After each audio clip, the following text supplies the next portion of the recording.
Hi ಎಲ್ಲರಿಗೂ ನಮಸ್ಕಾರ, welcome back to our channel.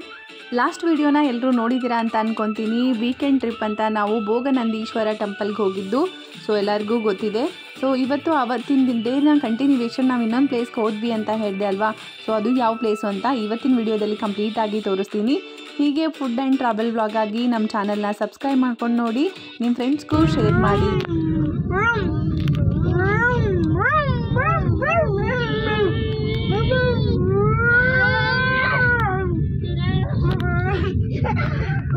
Bhoganandishwara temple trip ಆದಮೇಲೆ ಅಂದರೆ ಅವತ್ತಿನ ದಿವಸ ಇನ್ನೂ ಟೈಮ್ ಇದೆ ಅಂತ ನಾವು ಅದಕ್ಕೆ ಹತ್ತಿರದಲ್ಲಿರುವಂತಹ ಇನ್ನೊಂದು ಪ್ಲೇಸ್ಗೆ ವಿಸಿಟ್ ಮಾಡಿದ್ವಿ.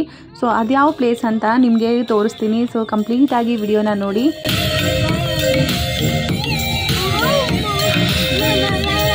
ನಮ್ಮ ಆದಿ ಮತ್ತು ಅಭಿ ಎಷ್ಟು ಅಟ್ಯಾಚ್ಮೆಂಟ್ ಆಗಿದ್ರು ಅಂದರೆ ಒಬ್ರಿಗೊಬ್ರು ಬಿಟ್ಟೇ ಕೊಡ್ತಾ ಇರಲಿಲ್ಲ. ಇಬ್ಬರು ಒಂದೇ ಕಾರಲ್ಲಿ ಬರೋದು ಅಂತ ಅವ್ರ ಅಪ್ಪ ಅಮ್ಮ ಇನ್ನೊಂದು ಕಾರಲ್ಲಿ ಹೋದ್ರು. ಆದಿತ್ಯ ನಮ್ಮ ಕಾರಲ್ಲೇ ಅಭಿ ಜೊತೆ ಬಂದ. ಸೊ ಅದು ನೋಡಿದ್ರೆ ತುಂಬ ಖುಷಿ ಅನಿಸುತ್ತೆ. ಮಕ್ಕಳ ಬಾಂಡಿಂಗ್ ಇಷ್ಟು ಚೆನ್ನಾಗಿ ಕೊನೆ ತನಕ ಇರಲಿ.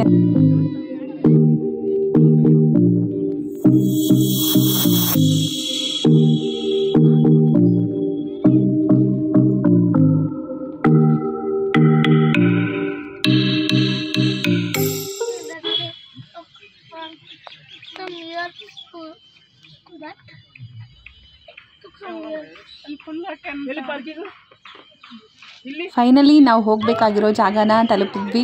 ಸೊ ಇದೇ ನೋಡಿ, ನಾವು ನೆಕ್ಸ್ಟು ಭೋಗನಂದೀಶ್ವರ ಆದಮೇಲೆ ಹೋಗಿರೋಂಥ ಪ್ಲೇಸು ಇಶಾ ಫೌಂಡೇಶನ್, ಅಂದರೆ ಆದಿಯೋಗಿ ಇರುವಂಥ ಚಿಕ್ಕಬಳ್ಳಾಪುರ ಡಿಸ್ಟಿಕಲ್ಲಿ ಹಿನ್ನಂದಿ ಹಿಲ್ಸಿಂದ ಒಂದು 17 ಕಿಲೋಮೀಟ್ರ್ ಆಗುತ್ತೆ ಅನಿಸುತ್ತೆ. ಅಲ್ಲಿಂದ ನಾವು ಭೋಗನಂದೀಶ್ವರ ಟೆಂಪಲಿಂದ ಡೈರೆಕ್ಟಾಗಿ ಇಶಾ ಫೌಂಡೇಶನ್ಗೆ ಹೋಗಿದ್ದು. ಸೊ ನೋಡಿ ಎಷ್ಟು ಚೆನ್ನಾಗಿದೆ ಅಂತ.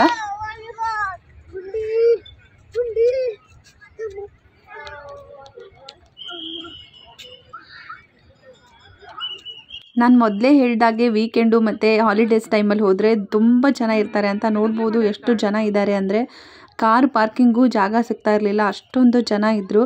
ಸೊ ನಮ್ಮ ಮನೆಯವರು ಕಾರ್ ಪಾರ್ಕಿಂಗ್ ಮಾಡೋಕ್ಕೆ ಅಂತ ಹೋದರು ಒಳಗಡೆ. ಅಲ್ಲಿ ನೋಡಿದ್ರೆ ಎಷ್ಟೊಂದು ಸೆಕ್ಷನ್ ಮಾಡಿದ್ದಾರೆ ಕಾರ್ ಪಾರ್ಕಿಂಗ್ ಅಂತ. ತುಂಬ ಒಳಗಡೆ ರೌಂಡ್ ಹೋಗಿ ಒಳಗಡೆ ಹೋಗಿ ಕಾರ್ ಪಾರ್ಕಿಂಗ್ ಮಾಡಬೇಕಾಗತ್ತೆ. ಅದರಿಂದ ಹೊರಗಡೆ ಹೆಂಗೆ ಬರ್ತಾರೋ ಅಂತ ಗೊತ್ತಿಲ್ಲ, ಲಾಸ್ಟಲ್ಲಿ ಹೇಳ್ತೀನಿ. ಸೊ ನಮ್ಮ ನಾದಿನಿ ಮತ್ತು ಅವ್ರ ಹಸ್ಬೆಂಡ್ ಇನ್ನೂ ಬರಬೇಕು, ಅದಕ್ಕೆ ಅವ್ರಿಗೋಸ್ಕರ ಇನ್ನೂ ವೆಯ್ಟ್ ಮಾಡ್ತಾ ಇದ್ದೀವಿ. ನಾವು ಸ್ವಲ್ಪ ಮುಂದೆ ಬಂದುಬಿಟ್ವಿ, ಅವರು ಹಿಂದೆ ಇಳ್ಕೊಂಡ್ರು. ಅದಕ್ಕಾಗಿ ವೆಯ್ಟ್ ಮಾಡೋಣ ಅಂತ ಇಲ್ಲೇ ನಿಂತ್ಕೊಂಡಿದ್ದೀವಿ.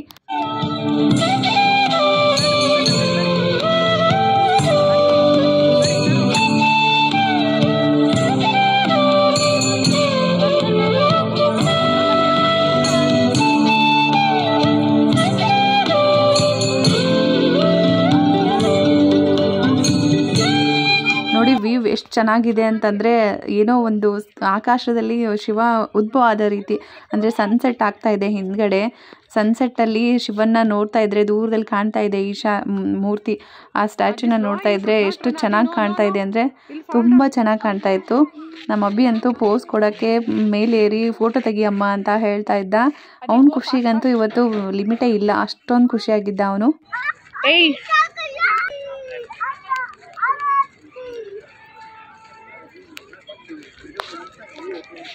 ನೀವು ಎಂಟ್ರಿ ಆಗ್ತಿದ್ದಂಗೆ ಅಲ್ಲೊಂದು ತ್ರಿಶೂಲ ಕಾಣಿಸ್ತು ಅಲ್ವಾ, ಅಲ್ಲಿ ಒಂದು ನಾಗರ ಕಟ್ಟೆ ಥರ ಇದೆ ದೊಡ್ಡದು. ನಾಗರ ಪೂಜೆ ಮಾಡ್ತಾರೆ, ಅಲ್ಲಿ ನಾಗದೇವತೆ ಇದೆ. ಸೊ ಅದಾದಮೇಲೆ ನೀವು ಒಳಗಡೆ ಅಲ್ಲೇ ಚಪ್ಪಲಿ ಬಿಟ್ಬಿಟ್ಟು ಬರಬೇಕಾಗುತ್ತೆ. ಸೊ ನಮಗೆ ಚಪ್ಪಲಿ ಅಲ್ಲಿ ಬಿಡೋದಿರಲಿಲ್ಲ, ಅದಕ್ಕೆ ಇನ್ನೊಂದು ರೈಟ್ ಸೈಡಲ್ಲಿ ಇನ್ನೊಂದು ಟರ್ನ್ ಇದೆ ಒಳಗಡೆ ಬರೋಕ್ಕೆ. ಅಲ್ಲಿ ಬಂದರೆ ನೀವು ಚಪ್ಪಲಿನ ಒಳಗಡೆ ತೊಗೊಂಡು ಬರ್ಬೋದು. ಆ್ಯಂಡ್ ಈ ಸ್ಟ್ಯಾಚ್ಯೂ ಹತ್ರ ಕೆಳಗಡೆ ಅಲ್ಲಿ ಸ್ಟ್ಯಾಂಡ್ ಇದೆ, ಅಲ್ಲಿ ಕೂಡ ಬಿಡ್ಬೋದು. ಸೊ ನೀವು ಯಾವ ಕಡೆ ಬರಬೇಕು ಅಂತ ಡಿಸೈಡ್ ಮಾಡ್ತೀರಾ ಅಲ್ಲಿ ಚಪ್ಪಲಿ ಬಿಡೋ ವ್ಯವಸ್ಥೆ ಎಲ್ಲ ಮಾಡಿದ್ದಾರೆ. ಆ್ಯಂಡ್ ಈ ಸೈಡೆಲ್ಲ ವಾಶ್ರೂಮ್ಸು ಆ್ಯಂಡ್ ಹೋಟೆಲ್ಸು ಎಲ್ಲ ಇದೆ. ನಿಮ್ಗೆ ಏನು ಬೇಕಾದರೂ ನೀರು ತಿಂಡಿ ಎಲ್ಲ ಸಿಗುತ್ತೆ ಇಲ್ಲಿ.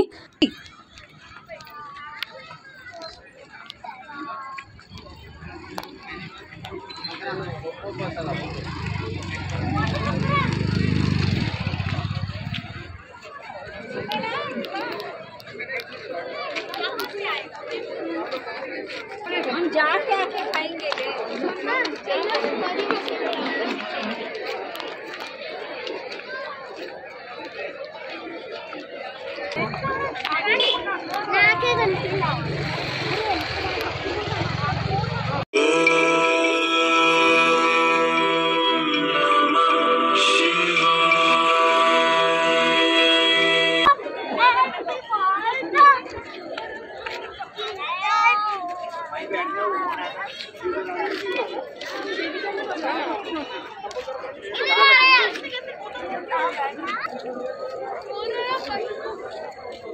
ಈ ಇಬ್ಬರು ಮಕ್ಕಳಂತೂ ತರಲೆ ಮಾಡೋದು ಬಿಡ್ತಾನೆ ಇಲ್ಲ, ಬರೀ ಸತಾಯಿಸ್ತಾರೆ ನಮಗೆ. ಹೊರಗಡೆ ಹೋದರೆ ಅವ್ರು ಹಿಡಿಯೋದೇ ಒಂದು ದೊಡ್ಡ ಕಷ್ಟ ಆಗುತ್ತೆ ನಮಗೆ.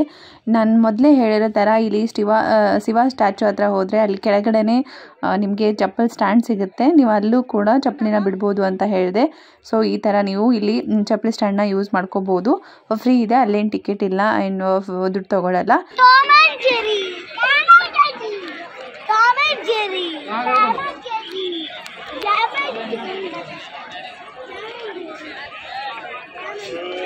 ನೀವು ನೋಡ್ಬೋದು ಎಷ್ಟೊಂದು ಜನ ಬರ್ತಾಯಿದ್ರು ಅಂದರೆ ಇನ್ನೂ ಬರ್ತಾನೆ ಇದ್ದಾರೆ. 7 o'clockವರೆಗೂ ಶೋ ಟೈಮ್ವರೆಗೂ ಎಷ್ಟೊಂದು ಜನ ಬರ್ತಾರೆ ಅಂತ ನಿಮಗೆ ಲಾಸ್ಟಲ್ಲಿ ತೋರಿಸ್ತೀನಿ. ಸೊ ತುಂಬಾ ಕ್ರೌಡ್ ಇರುತ್ತೆ 7 o'clockಗೆ. ಒಳಗಡೆ ಬಂದ ತಕ್ಷಣ ಆದಿಯೋಗಿ ಸ್ಟ್ಯಾಚು ಕೆಳಗಡೆ ಒಂದು ಶಿವಾರಾಧನೆ ಇದೆ, ಅಂದರೆ ಅಲ್ಲಿ ಮಂಟಪ ಥರ ಇದೆ, ಅಲ್ಲಿ ಲಿಂಗ ಪೂಜೆ ಆಗುತ್ತೆ, ಆರತಿ ದೀಪಾರಾಧನೆ ಎಲ್ಲ ಪೂಜೆ ಮಾಡಿಸೋರು ಅಲ್ಲೇ ಮಾಡಿಸ್ತಾರೆ. ಅದಾದಮೇಲೆ ನಾವು ಮೇಲೆ ಸ್ಟ್ಯಾಚುನ ನೋಡೋಕ್ಕೆ ಹೋಗಬೇಕು.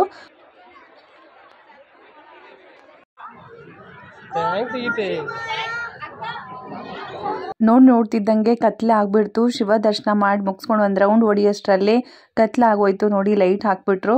ಆ್ಯಂಡ್ ಇವಾಗ ಇನ್ನೇನು ಶೋ ಸ್ಟಾರ್ಟ್ ಆಗಿಬಿಡುತ್ತೆ, ತೋರಿಸ್ತೀನಿ ನಿಮಗೆ.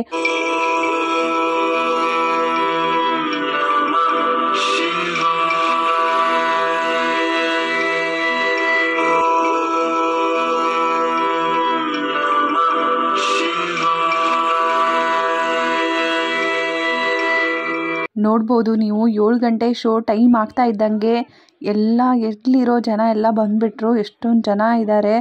ಈ ಕ್ರೌಡಲ್ಲಿ ಏನಾದರೂ ಕಳೆದ್ಬಿಟ್ರೆ ಕಷ್ಟ ಚಿಕ್ಕ ಮಕ್ಕಳಿಗಂತೂ.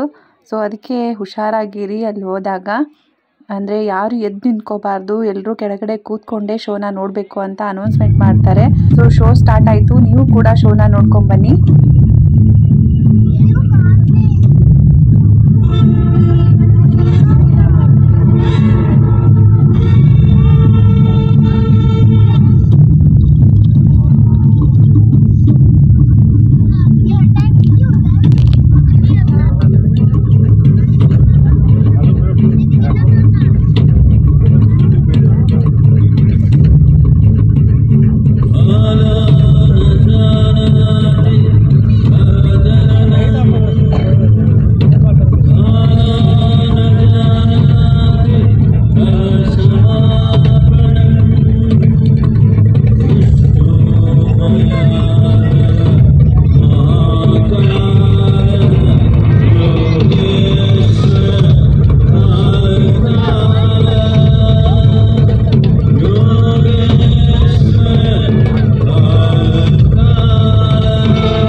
Over 15,000 years ago, a being appeared in the upper regions of Himalayas.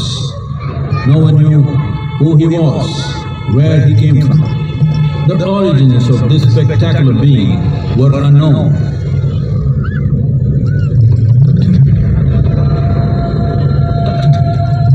When his ecstasy allowed him some movement, he danced wildly.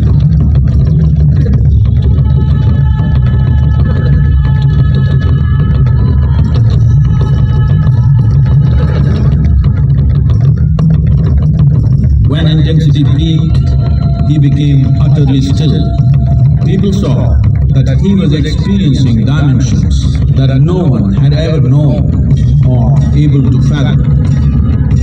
His ecstasy and intensity allowed him to transcend his physical form. Witnessing an individual human in union with the cosmos, they called him a yogi, as he was the first one, the Adiyogi.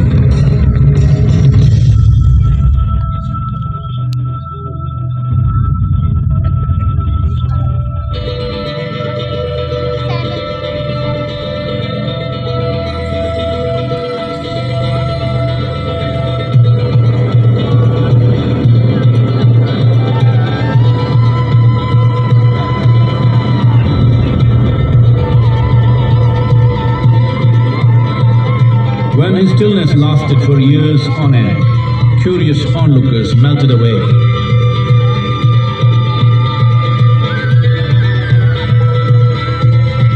Only 7 seekers remained, as they could not tear themselves away from him.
He transmitted the profound science of yoga in its full depth and dimension.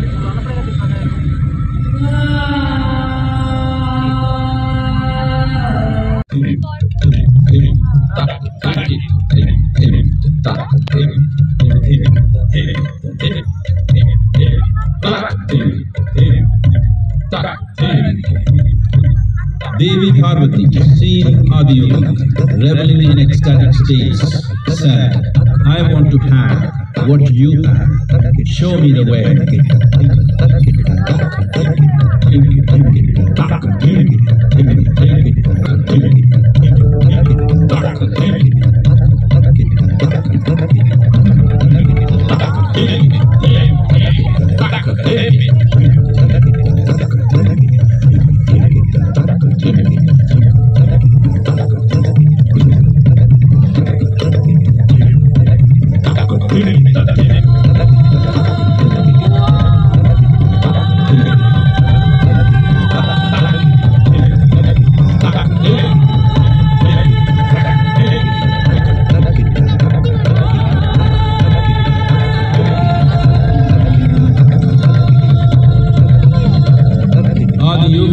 Absorbed her and made her a part of himself, and hence he is the Ardhanari, the ideal man, where one half of him is woman.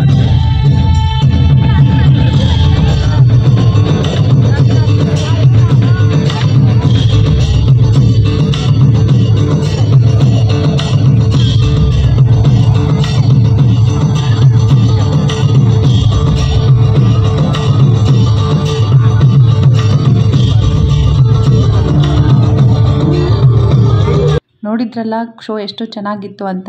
ನೀವು ಕೂಡ ನೋಡಿ ಖುಷಿ ಪಟ್ಟಿರ್ತೀರಾ ಅಂತ ಅನ್ಕೊಂತೀನಿ. Show ಮುಗಿಸ್ಕೊಂಡು ವಾಪಸ್ ಮನೆಗೆ ಹೋಗ್ತಾ ಇದ್ದೀವಿ ಸದ್ಗುರು ಸನ್ನಿಧಿಯಿಂದ. ಆ ಶೋ ಮುಗಿದ ಮೇಲೆ ಅಲ್ಲಿ ಒಳಗಡೆ ಪಾರ್ಕಿಂಗಿಂದ ಹೊರಗಡೆ ಬರೋಕ್ಕೆ ನಮ್ಗೆ 2 ಗಂಟೆ ಆಯಿತು. ಅರ್ಥ ಮಾಡ್ಕೊಳ್ಳಿ, ಅಂದರೆ ಅಲ್ಲಿ ಅಷ್ಟೊಂದು ಕ್ರೌಡ್ ಇರುತ್ತೆ. ಸೊ ಪಾರ್ಕಿಂಗ್ ಅಲ್ಲಿ ಮಾಡೋ ಪ್ಲ್ಯಾನ್ ಮಾಡೇಬೇಡಿ. ಹೊರಗಡೆ ಎಲ್ಲಾದರೂ ನಿಮಗೆ ಫಸ್ಟ್ಗೆ ಎಂಟ್ರೆನ್ಸಲ್ಲಿ ಜಾಗ ಸಿಕ್ಕರೆ ಅಲ್ಲೆಲ್ಲಾದರೂ ಸ್ವಲ್ಪ ದೂರ ಆದರೂ ಪರವಾಗಿಲ್ಲ, ಅಲ್ಲೇ ನಿಮ್ಮ ವೆಹಿಕಲ್ನ ನಿಲ್ಲಿಸ್ಬಿಟ್ಟು ಹೋಗಿ. ಅಲ್ಲಿ ಒಳಗಡೆ ಪಾರ್ಕಿಂಗಲ್ಲಿ ಹಾಕಿದ್ರೆ ಮಿನಿಮಮ್ 2 ಗಂಟೆ ಬೇಕು ಹೊರಗಡೆ ಬರೋಕ್ಕೆ. ಸೊ ಇದಂತೂ ತುಂಬ ತಲೆನೋವಾಯಿತು ನಮ್ಗೆ ಇವತ್ತು. ಸೊ ಇದೇನು ಎಕ್ಸ್ಪೀರಿಯೆನ್ಸ್ನ ನಿಮಗೆ ಶೇರ್ ಮಾಡ್ತಾ ಇದ್ದೀನಿ. ಸೊ ನೀವು ಆ ತಪ್ಪನ್ನ ಮಾಡಬೇಡಿ. So thank you for watching the video. ಮತ್ತು ಮುಂದಿನ ವಿಡಿಯೋದಲ್ಲಿ ಮತ್ತೆ ಸಿಗ್ತೀನಿ. So until